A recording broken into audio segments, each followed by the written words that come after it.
I think from a lighting standpoint, probably a little bit better here. Oh.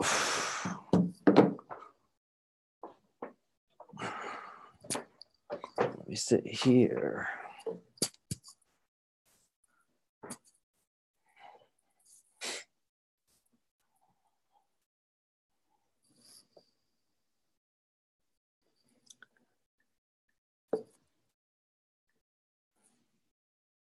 Hello there. Hello, Daniel. Welcome. I just, let me see here. Let's see if we can unmute you.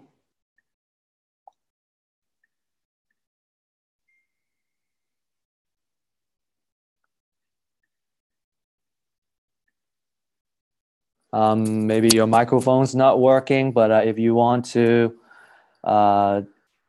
share with us, you're welcome to. Looks like Steve just arrived as well. There we go.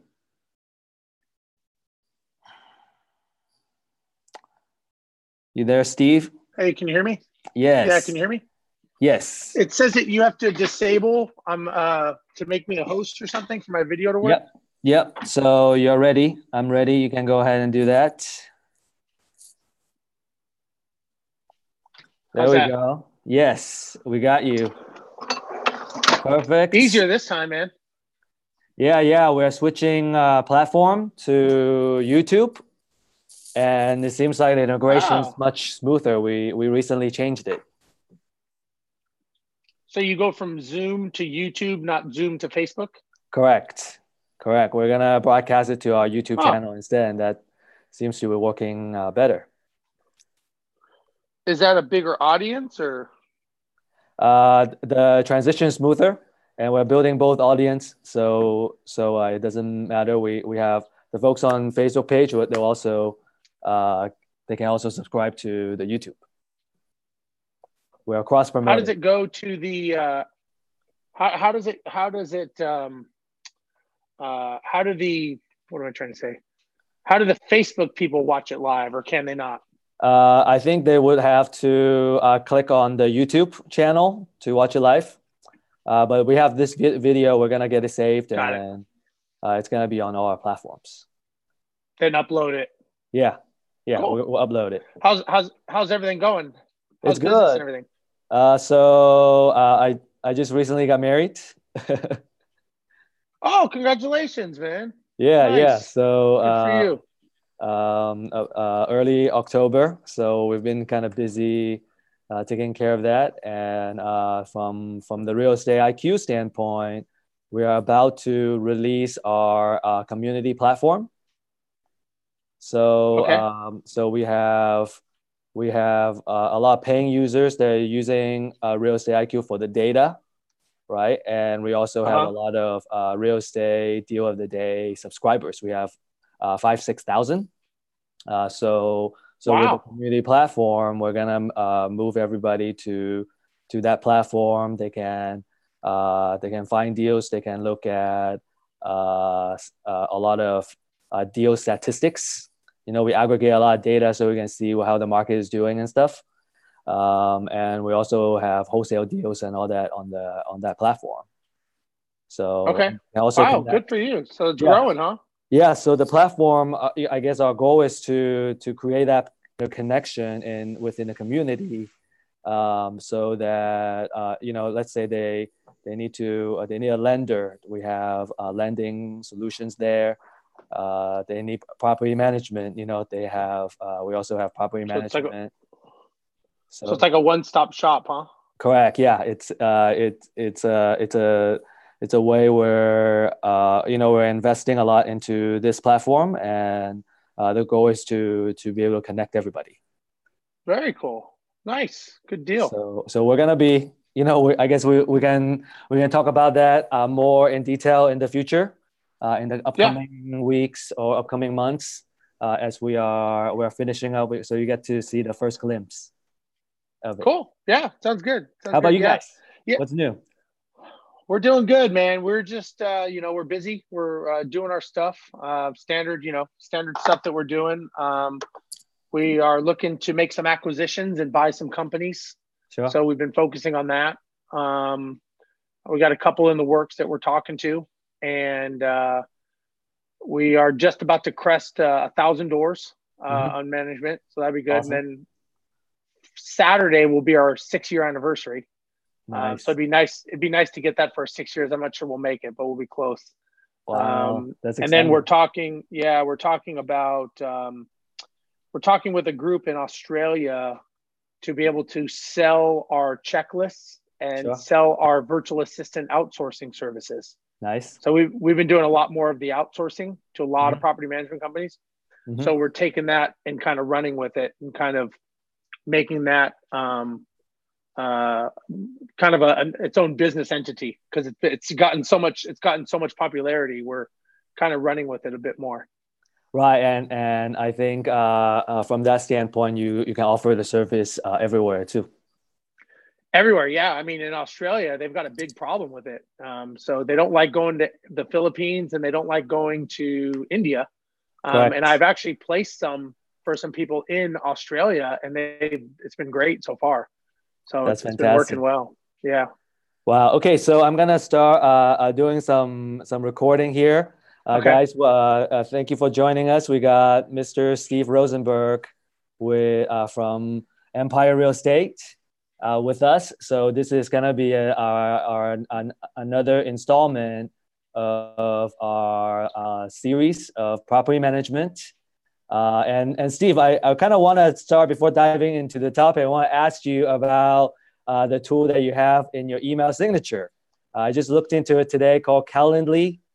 Yeah. How are you guys liking it? You know, you guys are always the forerunners of picking up systemization tools. So I'm always learning a lot from you guys. Yeah, we got it. It's been working really well. I use it. I think I may even be the only one on the team that uses it, I think, because I get so many people that want to have meetings with me and they want to set stuff up that I looked into it. It basically, from what I learned, is it integrates with your Google Calendar, and then you can set different meetings. So you can have 15-minute meetings, 30-minute meetings, and then you can set it up so that there's reminders and follow-ups leading up to the meeting. So that, like, you can set a 3-day follow-up. Hey, don't forget our meeting in 3 days. You can set a 1-hour follow-up saying, hey, don't forget we're going to meet in an hour. And it ties into Zoom as well. It's integrated with Zoom. So it actually has been very helpful. And you can say, like, for example, I do some coaching and I do some mentoring, and I may say, I only want to do 2 meetings a day. So it will only allow 2 meetings a day to be put on for those types of meetings. And it looks at my calendar, and I can say, if I have 15 minutes on each side, only then can you schedule it. So it's good and bad, because all of a sudden people put things on my calendar that I don't know, and all of a sudden I have an appointment and I didn't know about it, and it'll remind me you have an appointment in 30 minutes. So it's a double-edged sword. You got to be careful what you ask for, right? Yeah, that's kind of what I was thinking too. But I started looking into it because I click on the link and it has a Zoom integration. I go, oh, how great! We're using Zoom right now, and it's so convenient to do an online meeting. Yeah, it definitely is. It definitely is good. I like it. I haven't probably spent as much time as I should educating myself on it, but for what I need it for with my meetings and my radio shows and my podcast, it does a great job of putting some scheduling to the madness, if you will. Right. Some regularity, and it's all about systemizing and squeezing more out of our time. Right. We're going to continue with this talk, and our topic today is on finding the right tenant, Steve. Yes. So tell us more. There are so many aspects about finding the right tenant. Well, what I've learned is all your problems start and stop with finding the right or wrong tenant. And, I learned from the way of finding the wrong tenant and the problems that happen with that. And, when we first owned our properties, when we first started, we had about a 30% eviction rate. which meant our make-ready costs and our capital expenditures to fix properties were 3 times the amount. And the leasing costs were obviously a lot more. And what we learned is we were picking the wrong people. And, everybody gets so afraid to have to have a vacant property. Sometimes they let emotions dictate and not policies and procedures. And when they do that, they put the wrong person in the property. And what happens is the property's still empty. There's just someone living in it now. When I say empty, It's financially empty. It's not making you money.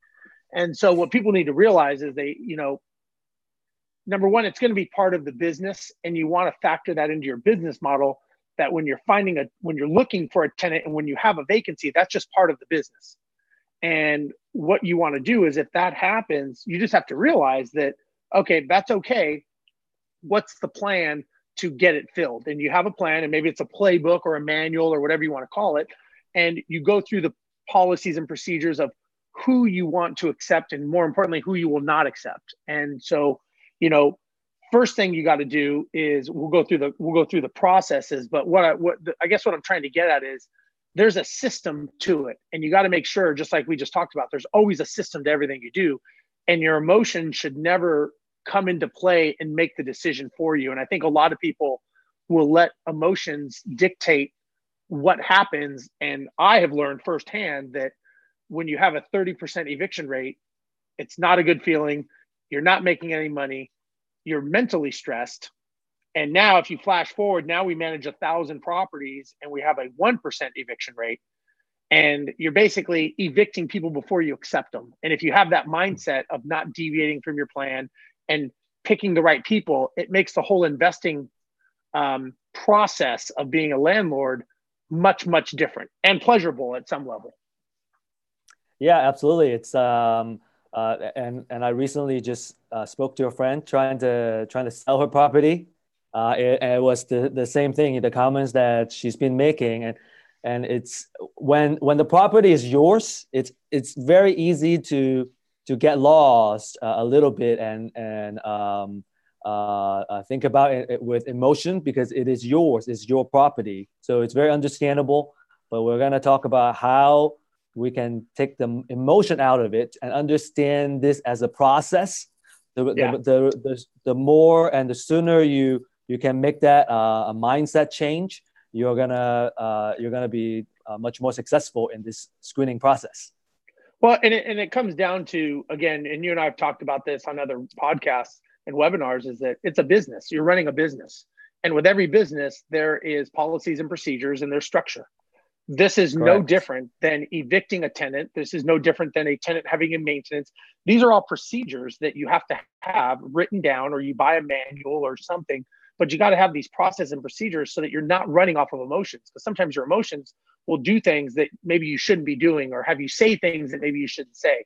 And that's when people get in trouble. So that's where you got to be careful. Yeah, and I think we're also gonna have the landlord's handbook manual that we're gonna be offering towards the end of this webinar as well. So let's talk about the first thing about finding the right tenant. The first thing when you have the property is marketing your property.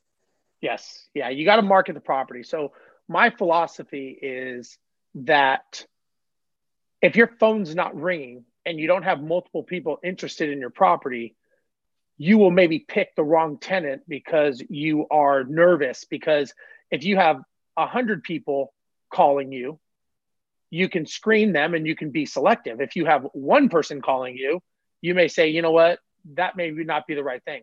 So first and foremost, I would say people have to make sure that they market it at the right price. So rental prices are they're very black and white, but they're illusionary. And what I mean by that is rental prices are cyclical. So in the summer months, prices go up because of price and demand. And in wintertime, traditionally, there's not as many people renting, so prices go down. So you may have a property that you leased out in the summertime 2 years ago, and maybe the tenant stayed in, and now the property is going to be empty this time of year in the winter months. So if all of a sudden the winter months, you may not get as much rent as you did that summer. It could be the microeconomy of where you're at. It could be that maybe the housing market is on a cycle, because housing is always on a cycle.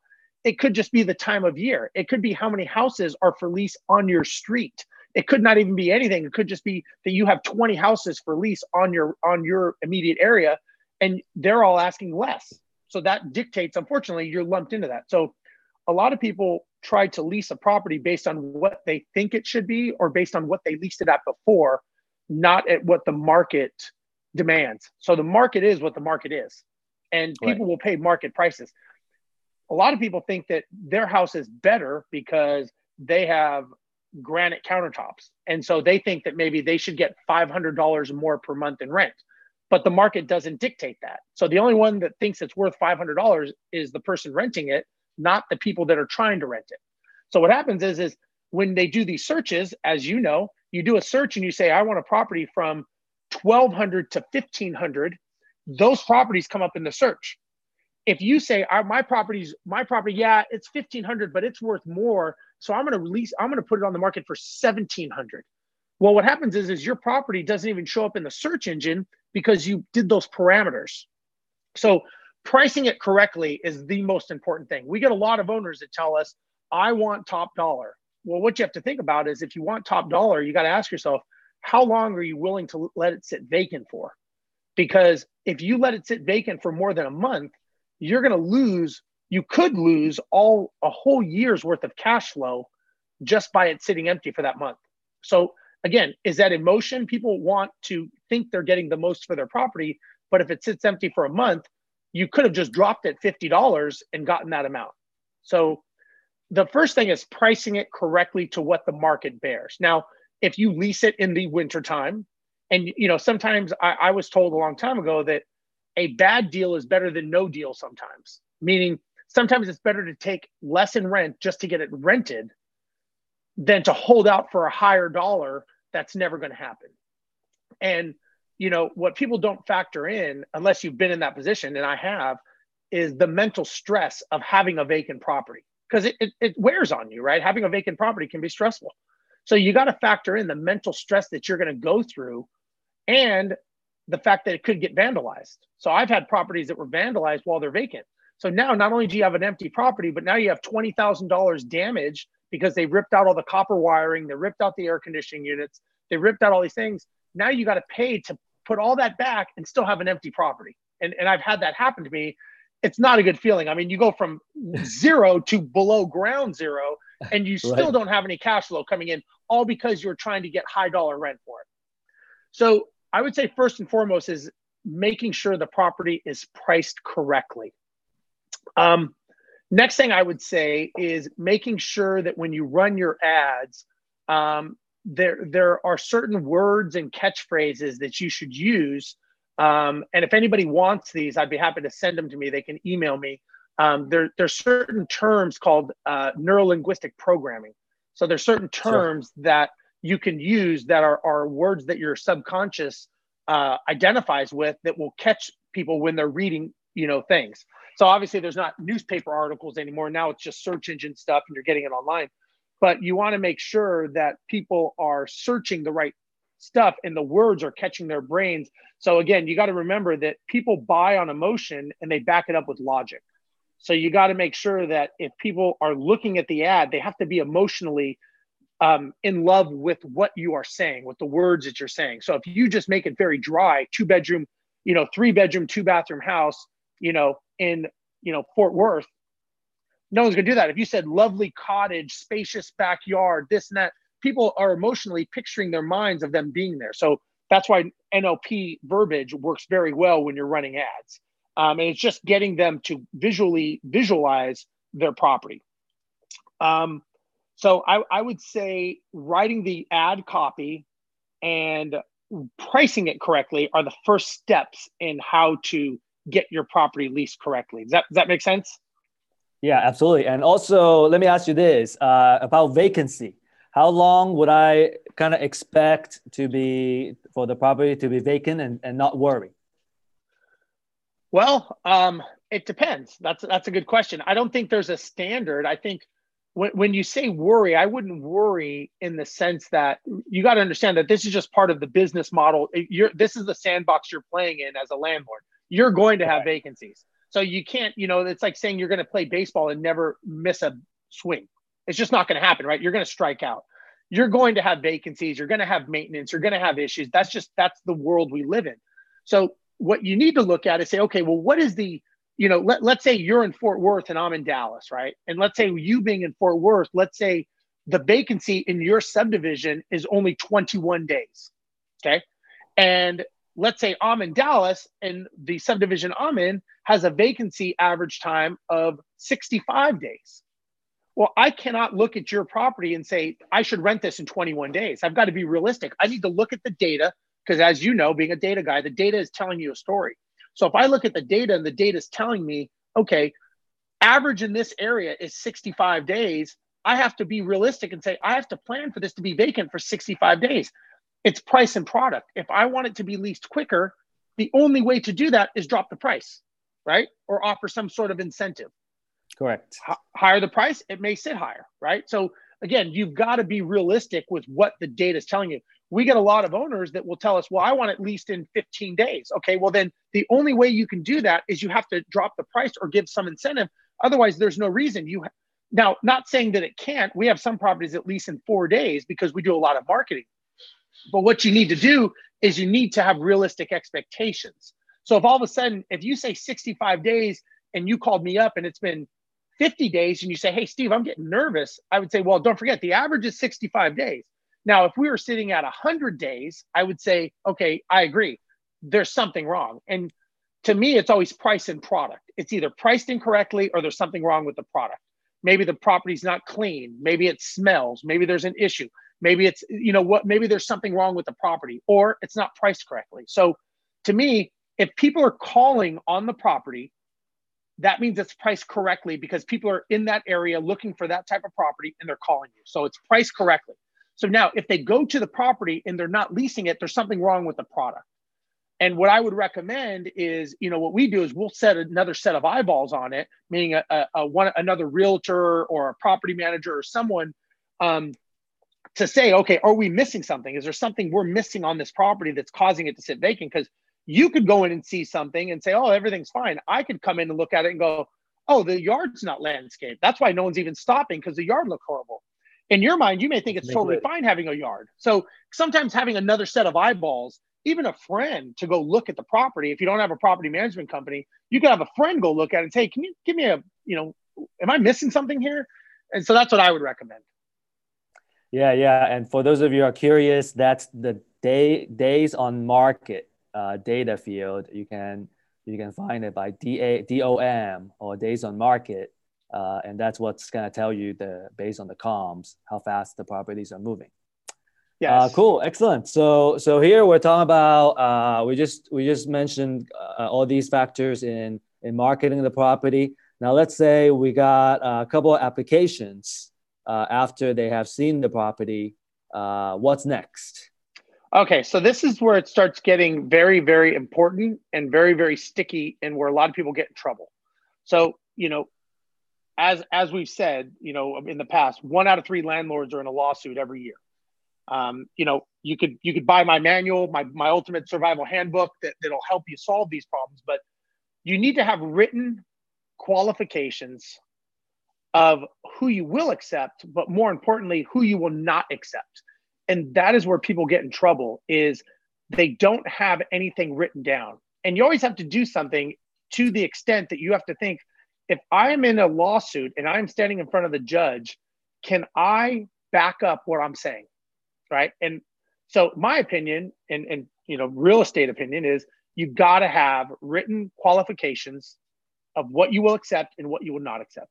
If you have those, now you have a baseline. It may not be the right qualifications, but at least you have something. Now, whatever it is that you have on those qualifications, never, ever, ever deviate from those qualifications. That is where you get in trouble. That is where you say, okay, we will accept this family of 4 and we're going to deny this single mom with no kids. Now, you may have a logical reason for whatever it is, but if it is not part of your qualifications, if the single lady qualified per your qualifications and you accepted them, now it gets into a possible discrimination and fair housing potential problem, and it becomes a slippery slope. The way you stay out of that is have your qualifications. And again, don't try to do the grass is greener theory. If they qualify, they have the funds, they have all the information, to me, that's who you accept. Don't hold out for another tenant because, again, the tenants have rights, right? And they need to know one word. The only word they need to know is Google. And they could say, what are my rights as a tenant? I was denied an application. Because think about it. Who's going to be the one that basically files a complaint against the real estate commission? Is it the one who got accepted? Or is it the one who didn't get accepted? It's probably going to be the one who didn't get accepted. So you got to think about that. And you got to think, okay, do I have qualifications? Am I violating a fair housing law? There's 7 protected classes. Am I making sure that I am not violating any of those 7 protected classes? If you don't know those, you need to take some time and you need to learn them. Or you can buy my manual, or you can get a management company, but you can do something. But the point is you're running a business now, and that business has rules and regulations and laws. And this is where people get in trouble because they don't take the time to have written qualifications of who they will accept, who they will not accept, and they don't stick to them. So the biggest thing I would tell people is, again, if somebody wants to know what we do, we have a 1% eviction rate. If you want to know what we do, just send me an email and I'd be happy to share our qualifications because we have it down pretty good, I would say, with the 1% eviction rate. I'd be happy to share ours. It's not rocket science, but it's a matter of being consistent and staying consistent with the message and never, ever deviating. I don't care if you own the house. I don't care if you're a management company. I don't care what you're doing. If you get on the wrong side of the law, sometimes it's guilty till proven innocent. And you have to prove that you did everything correctly before you get in trouble. So that's the one thing I would say with your qualifications. You want to make sure that, number one, you're not violating any fair housing. You're not violating any discrimination.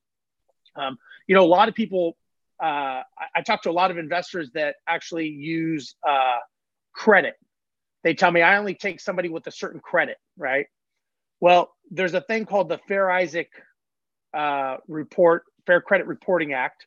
And what a lot of people don't realize is if you deny someone based on credit, so you said you have to have X number for your credit score and you deny them based on that, there is about 20 pages of documentation that you have to send them per the denial. And that information that you have to send them changes for different credit score ranges.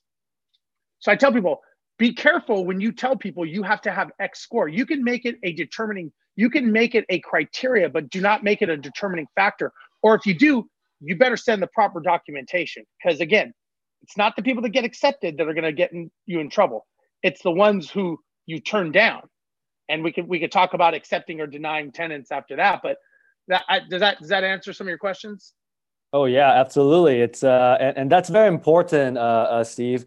We're relooking our company policy now, and it's all about, whenever it comes with dealing with people, we got to always make sure we're following the policies. So we're doing a big revamp right now, and we're going to actually set up some internal auditing in place just to make sure we got everything covered. And I think that's very, very important. It is. It really is. It's one of those things that a lot of people overlook. And what happens is, look, I get it. When you have a vacant property, you want to hurry up and get it leased. And you're trying to, look, you're trying to do the right thing. You're trying to put the best viable candidate in the property that you think is going to pay. And I understand that, and I get that. And I've been there myself. But the problem is the people that are not accepted have rights also. And you have to make sure that everyone is treated fairly, because that is the business you're in. The big misconception is people think that because they own the house, that they can do what they want, because they say, well, it's my house, especially people that had it, that they lived in, and now they're renting it out. But the reality is you no longer, it's now a business. You own the structure of the 4 walls and a roof. There's a business that needs to run inside of those 4 walls and a roof. And if you don't have a business plan and a business model, that's where you're going to get in trouble. So imagine you were starting a business and you didn't have a plan, you didn't have anything, and someone came to you and said, hey, Steve, I don't know anything about computers. I don't know anything about data. I don't know anything, but I think I want to be your CEO of your company and I want to run this thing. I've got a good gut feeling of how this is going to work. Would you hire that person as your CEO? Probably not. It's got to take some convincing. It's going to take some, yeah. So imagine the challenge is when we own a rental property, we hire ourselves as CEOs with no experience, no education, no back end, and we expect us to be successful, which is why 1 out of 3 landlords are in a lawsuit, because they don't know the laws, they don't know the regulations, which is why we created our manual so that we could help people not hit these pitfalls that so many people fall into when they self-manage. Yeah, absolutely. I think that's the most important thing is having that mindset that where it is now a business and you need to treat it well and you need to have proper documentation. Everything needs to be, you need to have something in place and some kind of rule book in place. So you always enforce those rules, because it's like you said, the responsibility falls on you to prove that you are following the right procedures and the right rules. Yeah, because you're now the business owner. You're the one that they look to and say, what's your policy? What's your procedure? Let me see your qualifications. So, and that's what judges will do. Judges will say, I want to see your policies and procedures. I want to see your qualifications, especially Absolutely. when you turn someone down. That's really what they want to know. And we can talk about that next if you want. Yeah, let's talk about that next. So what people don't realize is when you accept a tenant, you need to send them an acceptance letter. Well, when you deny a tenant, you need to send them a denial letter. And every person that you deny needs to get a denial letter. And I've seen real estate agents that have done this for 20 years, their faces go pale when I tell them that if you are not sending someone an adverse action letter, it doesn't need to be a long, drawn out love story. You don't need to write them this letter. It very simply can say, you don't fit our qualifications. Per our qualifications, you do not fit. Now, you need to make sure that they really don't fit your qualifications. But, per our qualifications, you do not fit, our qualifications at this time. Very simple. There's a Texas Real Estate Commission form that you can use. It's called adverse action. But again, when you think about it this way, let's say you're leasing a house and a tenant, and you get denied and I get accepted. And you go, you know what? I think I was discriminated against because I'm Asian. I'm going to get a lawyer. I'm going to sue this guy because I was discriminated against. And the first thing the attorney is going to ask you is, did you get an adverse action letter? And you're going to go, I didn't get any letter. And they're going to go, okay, now we have a case. And they're going to open up a case. And then the landlord's going to get a thing. And you're going to go, and let's say the landlord just doesn't know. And he goes, no, Steve just responded quicker to all my text messages, blah, blah, blah. And he's going to go, but you didn't send Steve an adverse action letter, which is against the law. And you violated the law. So now we're going to start digging. And we want to see your qualifications. And then we're going to set up a thing court. So now mentally, as a landlord, now you're stressed, right? Because you're going, I don't have policies. I don't have procedures. I don't have written qualifications. I don't do those things. And that's where you get in trouble.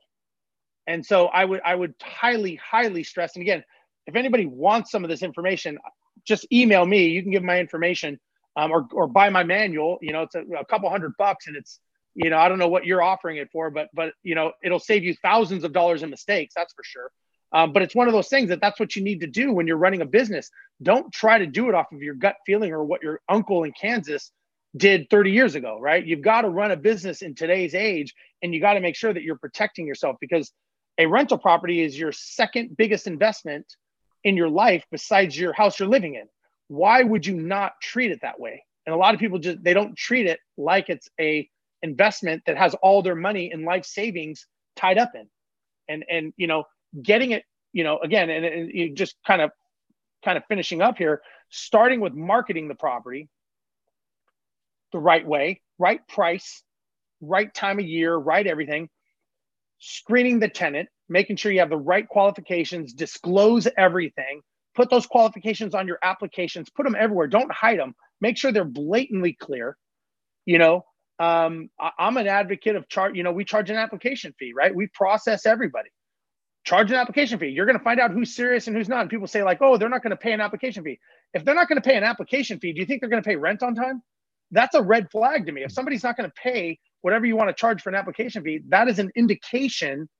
That's like a little test to see how committed are they. You know, when people see things for free, they don't see value in them. When they pay, all of a sudden now there's a assumptive value tied to it. So again, make sure that, you know, when you're doing the qualification, charge an application fee. You're running a business. You're not running a charity. There should be costs associated with running. If you say, oh, I don't have the money to do it, that means you're not charging enough in the application fee. Charge the application fee. The tenant should pay for the application to run their background. Very simple. There's a lot of great companies out there. Again, I know a lot of them. I'd be happy to introduce anyone that do background checks for you, right? So we use a third-party company that does our background checks. They tell us based on our qualifications, they are accepted or they are denied. They do all of it. So we are not responsible for it. We tell them what we will accept, what we won't accept. They take care of it and just tell us yay or nay. So, you know, then once you do get them, make sure that they're qualified per your qualifications. We do first come, first serve. We don't deviate from that. If somebody applies and they have everything that they need and they fit, they get the place hands down. We don't even ask questions. Now, what we will do is we'll put people on a waiting list for other properties. You know, we have a lot of properties that we lease all the time. So we'll put them on a preferred list for other properties that we have in the area. But, you know, again, our job, our fiduciary responsibility is to get the property leased for the owner as quickly as possible to the most qualified tenant. We're not going to pick and choose and get the owner in some form of fair housing lawsuit because we're trying to get $10 more a month. We're not doing a good job for the owner. And then lastly, if you deny the tenant, make sure you send them the adverse action letter. That's one of the most important things that I would say. Yeah, absolutely. Thank you, Steve. Thank you for joining us today. Just want to let you guys know, you know, Steve has a very awesome handbook, the Ultimate Landlord Survival Handbook. You can go a couple of routes, right? Either hire a professional property management company that can help you take care of all the properties, or you should get yourself fully educated about, you know, what it takes to become a professional landlord yourself. So this is a very handy, complete handbook that's going to tell you everything you need to know to self-manage. Yeah, and you know, here's my take on this whole thing. You know, this is a business, right? You need to go one of two routes. Either you're going to be a self-managing landlord, or you're going to hire a professional management company. Whether it's my company or whatever, it doesn't matter. The point is you are going to go one route or the other route. If you use a property management company, make sure that they align with your goals. Make sure you can have a conversation with them. I do a wealth building strategy session with all of our clients to make sure that, hey, are we on the right track? If they're telling me they want to buy trailer homes in Denton, I may not be the best person for them, right? If they want to buy houses that produce income that get them to a goal, then maybe then we can have a conversation. Now, if they want to self-manage, they need to make sure that they know all the rules, laws, and issues that go on with owning rental properties. If you're going to do that, now my suggestion is what you have to do is that's when you need my manual, because that is what's going to keep you. I mean, that's how we manage 1,000 properties. That manual shows you the blueprint of how we do it. Why you wouldn't buy that for a couple $100s and get yourself in trouble, lawsuit, vacant properties. We have everything in there, service animals, all the issues that go on. That's what you need to do to stay out of trouble and stay out of the mental stress and turmoil that you go into when you self-manage. Yeah, absolutely. I think, and that's the key value of education is you can learn from somebody else's mistake, and that is just so cheap. Right? It's so cheap to learn from someone else's mistakes. Yeah. Great. Go ahead, totally Steve. Agree. No, I totally agree. I mean, you know, that's the way to do it. You know, you don't reinvent the wheel, right? You hear that all the time. Don't make the same mistakes that we made. Learn from them. We learned from them. We created a very successful company out of it. Learn from those mistakes. Don't fall in the pitfall yourself. Learn from what I'm teaching you. If you want my information, you want something, you can show them. Be glad to sit down and talk with someone and see if they want to talk about some services. Yeah, absolutely. And this video is being recorded, and we're going to have it send out to all the Real Estate IQ clients. And you guys, this is why we're doing this. We at Real Estate IQ, we're strong advocates of having the right education and having the right knowledge and having the right tool to be successful in this business. And so really happy. Thank you, Steve, for joining us again here today in our landlord series. We're going to have you again next time. Thank you so much, Steve. Thank you. We'll see you guys. Bye-bye. Thank you very much. Great. So coming up, we're going to be looking at the real estate intelligence report for the Dallas-Fort Worth area. So we do this on a weekly basis. Let me just pull up the right file and we can look at it together. Let's see, share screen. Boom. Okay, so let's take a look. So we compile these data on a monthly basis and we do it for all the major metropolitan area here in Texas. So let's take a look. We do a lot of really cool data and kind of the general structure is that we're gonna look at the general real estate market and we got the data and the charts from the Texas A&M Real Estate Center. And then we're gonna start looking at all the proprietary data that Real Estate IQ has regarding the number of deals that we find both on market and off market in the last month. So here we're looking at September and August of 2018. This is the closest or the most recent data we're getting from the Texas A&M Real Estate Center. We can see it's continuing the trend that there's a big drop in number of new listings that's hitting the market. And it's pretty flat right now in terms of the number of properties that are currently on the market. What that means, right, is if there's a big drop of new houses, the new inventory, but the overall pool or the overall inventory is about the same, it just means that what's currently on the market, they're not selling. They're not selling as much. And so again, we're seeing the softness and flatness in the market right now. So here, as you can see, it's taking 3 extra days. It's now taking 72 days to sell a property. And there's also a very small, not very significant drop in your median price. So now let's look at the deals. These are the deals we found in the last month in the Dallas-Fort Worth area. So what we're looking at here is each circle is a deal. And the bigger the circle, the bigger the discount. So we want to pay attention to where the clusters of deals are, depending on what county you're in. We also have heat map reports that shares all of this data that you can download for each county. So make sure you download these heat map reports. In general, we're seeing more deals that's popping up in the Collin and Denton area. Here are the counts of the deals in just last month. So here we're seeing that Dallas has the most deals, followed by Tarrant County. These two tend to have more deals that are on the market on the MLS.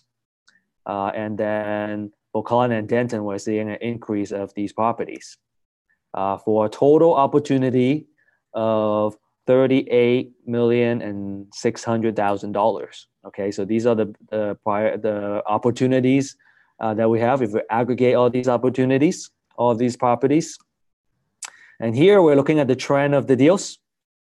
So you can see, in the beginning of the year, there aren't as many deals.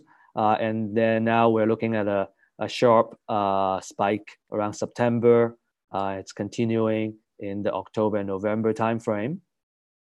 We're seeing more deals, right? The market is slowing down and we're seeing more deals on the market. What is the price? Here we are looking at now the pre-foreclosure filings, which is off market. So for the DFW area here, Now we're looking at each of these segments a little bit differently. Each region or each area is a zip code. So the darker it is, the more filings there are. And you can see kind of the ones down here north of Waxahachie are where we see the most pre-foreclosure filings in the last month. And here are the total counts by county. So you can see there are more pre-foreclosure filings than the deals on the MLS in general. And also, I guess in terms of on-market and off-market, we're always seeing more deals in Dallas and Tarrant County and not as many in Collin and Denton County. And here we're looking at the opportunity or the equity here. And we're looking at 160 million and over 0.5, right? 160 and 0.5, 160.5 million of potential equity. And this is really cool because we're doing we're running an algorithm that looks at when they originally took out the loan for the property to estimate the unpaid balance. And we're also looking at the tax appraisal value, the tax assessed value, and adding them up, and we're seeing a tremendous amount of potential equity here. This is a big opportunity for off-market, for pre-foreclosure specifically. And here we're looking at a historical trend of all these counts by different county. So as you look at this a little bit further, they're all color coded. So Dallas is orange, Tarrant is red, and then Collin and Denton. Again, these charts are available in our heat maps. So make sure you take a look at them. You can also see these slides in SlideShare. Just look up Real Estate IQ. So that's what we have for the DFW metro level. If you download these reports, there are more specific statistics for each county, each of the 4 counties. We'll dive into that a little bit further. You can also join our deal finding event and in your local real estate investment event. If we are the speaker there, we'll always share these intelligence reports with you. So make sure you take a look. If there's any other questions online, I would be more than happy to answer them. Otherwise, we will talk to you next week. Another thing I want to share with you is that you can email any questions you have for us. Just mail it to mailback@realestateiq.co, and we'll answer all your questions there. All right, great. Thank you. Cheers. We will look forward to talk to you guys again. We'll always have guest speakers like Steve Rosenberg, a lot of really cool market leaders that have years and years of experience. We're going to be inviting them to share their lessons on our platform. So make sure you guys stay tuned on both on YouTube and on Facebook Live. Thank you.